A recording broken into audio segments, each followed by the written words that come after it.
IGISPR से पेशावर में एक तालिबा ने सवाल किया और उन्होंने भी बड़ा खुल के जवाब दिया। उन्होंने कहा हमारा सियासत से कोई लेना देना नहीं। खैबर पख्तूनख्वा में जो अमन अमान की सूरत हाल है, सिक्योरिटी के मामलात हैं, तो आर्मी चीफ की मुलाकात सबके साथ बनती है। अस्सलाम वालेकुम नाजरीन, मैं हूं अहमद मंसूर और नए हफ्ते का हंगामा खेज आगाज। सोमवार का आज दिन अदालती महाज पर भी बड़ी खबरें गर्दिश में रही हैं और जो सुप्रीम कोर्ट में मामला हुआ है, चीफ जस्टिस और जो सीनियर जो जज हैं मंसूर अली शाह, उनके हवाले से एक जो तनाज़ा है वो उभरा है, उस पर भी हम बात करेंगे तफसील के साथ एक और व्लॉग में। लेकिन आज जो अडयाला से कुछ खबरें आई हैं उस पर हम बात कर लेते हैं। पेशरफ्त हुई है वहाँ पे, एक तो दस्तखत कर दिए गए हैं जो इस्लामाबाद हाई कोर्ट में अपील दायर करने जा रही है तहरीक इंसाफ के जो वकला हैं। तहरीक इंसाफ के क्या कहें, क्योंकि ये तो बानी PTI इमरान खान और बुशरा बीबी वकालतनामे पे दस्तखत कर दिए हैं और अगले 3-4 दिन में ये बाकायदा तौर पे इस्लामाबाद हाई कोर्ट में 190 मिलियन पाउंड का जो फैसला आया उसके खिलाफ ये अपील दायर होने जा रही है। जो वकील है खालिद यूसुफ चौधरी, उन्होंने वकालतनामे पर दस्तखत करवाए हैं और इसी हफ्ते ही दायर होगी और इस्लामाबाद हाई कोर्ट में फिर कहाँ किस बेंच के सामने ये अपील लगती है और कब लगती है, इस पे सबकी नजरें हैं। लेकिन व्यूअर्स, जो हम एक मिसाल ये सुनते आए हैं कि लड़ाई के बाद जो मुक्का है आपको याद आए तो वो अपने चेहरे पे मार लेना चाहिए। तहरीक इंसाफ 1 साल तक ये केस इमरान खान, बुशरा बीबी, उनके वकला, पूरा भारी भरकम जो पैनल है वो इसकी समाअतें होती रही हैं, रोजाना की बुनियाद पे भी हुई हैं, बहुत तफसील के साथ भी हुई हैं, जिरा हुई है, गवाह पेश हुए हैं, इश्तिहारी जो थे वो तो थे ही। ये मुकदमा अब पूरे जोरों शोर से सोशल मीडिया पे और बयानात के जरिए लड़ना शुरू हो गई है तहरीक इंसाफ। एक स्टोरी अहमद नूरानी ने उसकी वो निकाली यूके में डॉक्यूमेंट्स के हवाले से, जो मलिक रियाज साहब का, और वो इतनी ही उसका तवा लग रहा है, आप देख लें जवाबी तौर पे। उसको मजीद उस पर बात करना तो बिल्कुल फजूल सी बात है कि आप एक जहां जो फोरम था उधर तो आपने कोई एविडेंस, कोई बहस, कोई सबूत, कोई गवाह, वहां पे तो आप नाकाम रहे। तो अब आप महज एक बयानिया बनाने के लिए और अब साबित करने दोबारा लग पड़े कि ये पैसे आए कैसे और किस अकाउंट में और बरतानवी अदालत ने क्या कहा था। आधी बात आप अब फिर बता रहे हैं और ये आपको केस, जो मैं पहले दिन से ये कह रहा हूं, ये आपको केस अदालती महाज पर ही लड़ना है। इसका और कोई इसकी गुंजाइश नहीं है कि इस केस में, इस मुकदमे में इस सजा जो अब आपको मिल चुकी है, ये कोई ट्रंप की कॉल आए या कोई बरतानिया से कुछ स्टोरी आ जाए और आप कह दें जी ये तो केस वाड़ के रख दिया और बड़े जनाब आप जमीन आसमान के कलाबे मिलाना शुरू हो जाएं और जश्न मनाना शुरू हो जाएं। इसका कुछ नहीं होना, ये सिर्फ चूरन बेचा जा रहा है। इमरान खान को इसका कोई फायदा नहीं होने वाला। आपको ये अपना केस, अपना मुकदमा इस्लामाबाद हाई कोर्ट में लड़ना है। वहां पे आप अपनी जो सारे जो भी आपके नुकात हैं, पॉइंट्स हैं, वो पेश करें, तो वहां पे देख लिया जाएगा और उस वक्त फिर हो सकता है चीजें और भी खुलें। अभी इस वक्त इसमें मलिक रियाज नहीं आए, इस्लामाबाद हाई कोर्ट में हो सकता है जब ये केस खुले तो फिर उनका भी कुछ वहां पे हिसाब किताब हो जाए। और भी जो फ्रीक हैं जिन्होंने फायदे उठाए, नुकसान उठाए, जिनका कुछ लेना देना था इसमें, वो सब वहां पे नए सिरे से भी फंस सकते हैं। तो देखते हैं वहां पे क्या होता है। अडयाला से ही इसी हवाले से एक आज गुफ्तगू जो है वो सामने आई बैरिस्टर गौहर की।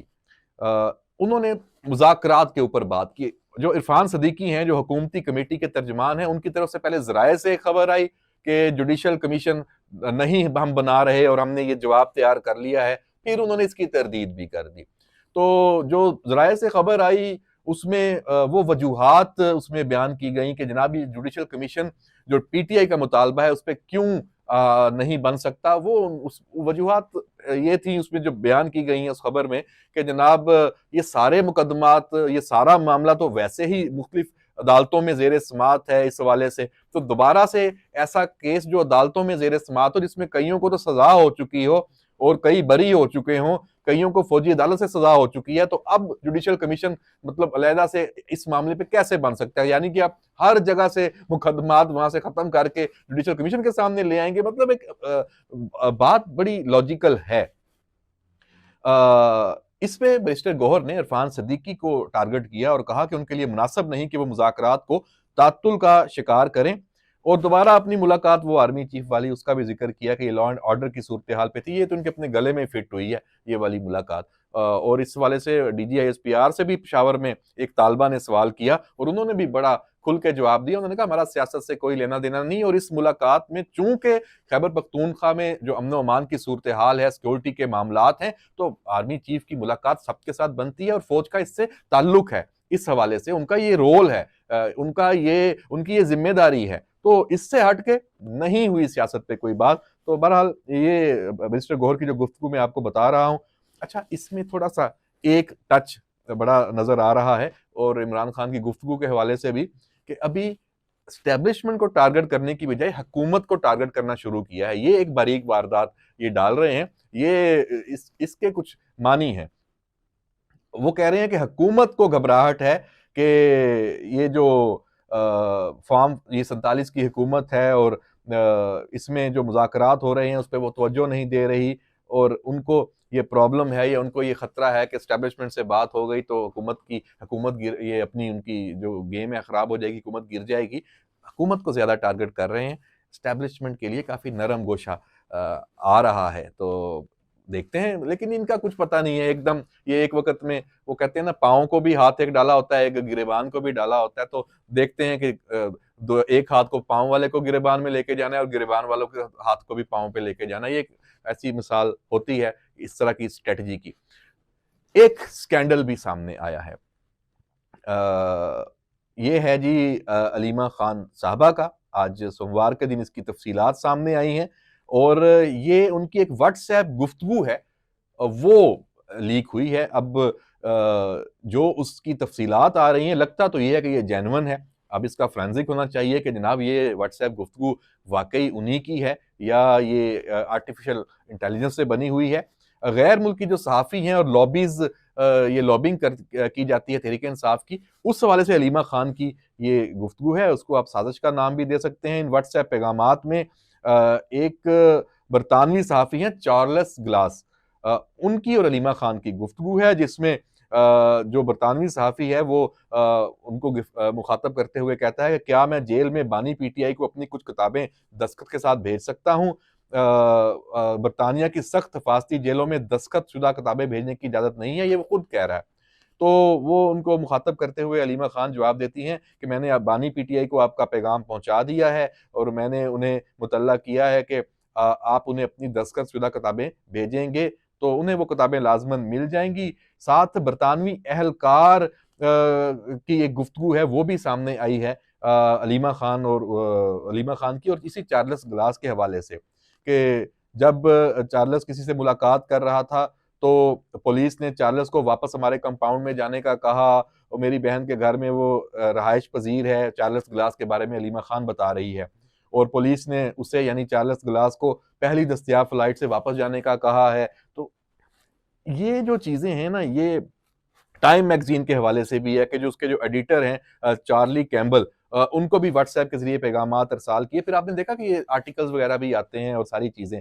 तो ये वॉल स्ट्रीट जर्नल के हवाले के सहाफ़ी के हवाले से भी बात हुई है। तो ये जो आपको खबरें नजर आती है ना वहां पे, तो वो खबरें बेसिकली ये जराए और ये सोर्सेज, और वो फिर वन साइडेड जो प्रोपेगेंडा के तौर पे वो पेश की जाती है। बाद में फिर यहाँ पे ये होता है, देखें जी इंटरनेशनल मीडिया ने ये कह दिया और इंटरनेशनल मीडिया ने वो कह दिया। ये असल ये साजिश है। ये पाकिस्तान को भी फिर बदनाम करते हैं, पाकिस्तान के अदारों को भी, और मैनिपुलेट करते हैं चीजों को, आधा सच आधा झूठ मिला के अपनी मर्जी की जो गेम है, कहानी है, वो डालते हैं। तो देखते हैं कि क्या ये कानून की गिरफ्त में आती हैं ऐसी चीजें जो ये सामने आती हैं या नहीं। तो बहरहाल ये मामला चलता रहेगा और इस वक्त जो मुज़ाकरात के हवाले से पेशरफ्त है, चौथा राउंड है PTI का और हुकूमत का, वो भी हमारे सामने है कि उसका क्या होना है। तो अगले चंद दिनों में अगर उसके हवाले से कोई अपडेट आती है तो यकीनन वो काबिले जिक्र होगी, और उस पर फिर मुख्तलिफ जो तज्जिया है, उसके मुख्तलिफ पहलू है, उन पर हम ज़रूर बात करेंगे। तो जनाब, आज का ये जो व्लॉग है उसमें हमने चूंकि नए हफ्ते का आगाज़ हुआ और ये सारे मामला समझे कि नए ज़ोर शोर से शुरू हुए हैं, तो ये पूरा हफ्ता ये चीज़ें चलेंगी। तो खबरें मज़ीद इस पे जो आएंगी आपको आगाह करते रहेंगे। इजाज़त दीजिए, अल्लाह हाफिज़।